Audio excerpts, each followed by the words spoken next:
गीताध्ययनशीलस्य प्राणायाम परस्यच नैव सन्ति हि पापानि पूर्वजन्मकृतानीच.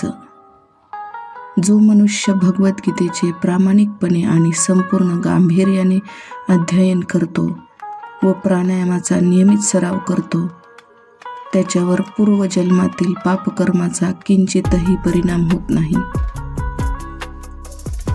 भगवंताच्या कृपेने तो सर्व प्रकारच्या पापबंधनापासून मुक्त होतो.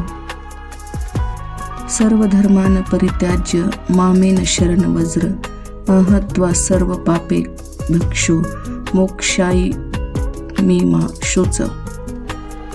भगवंत श्रीकृष्ण गीतेमध्ये स्पष्टपणे सांगतात की सर्व प्रकारच्या धर्माचा त्याग करून तू केवळ मला शरण ये. मी तुला सर्व पापांपासून मुक्त करीन. तू दुःख करू नकोस. जो भगवंतांना शरण जातो त्याचे रक्षण करण्याचे दायित्व स्वतः भगवंत घेतात आणि त्याला सर्व प्रकारच्या पापकर्मापासून मुक्त करतात. मलनिमोर्चन पुसा जलस्नान दिने दिने सकृतीतामृत स्नान संसार मलनाशनम.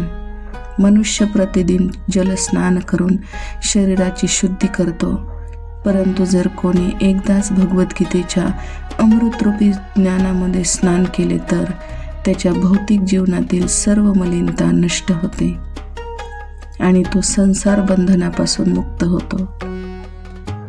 भगवद्गीता केवळ एक ग्रंथ नाही तर जीवनाचे सार आहे. तिचे अध्ययन आणि मनन केल्याने मनुष्याच्या जीवनातील अज्ञान, पाप आणि संकटे नाहीशी होतात व त्याला भगवंत प्राप्तीचा मार्ग स्पष्ट होतो.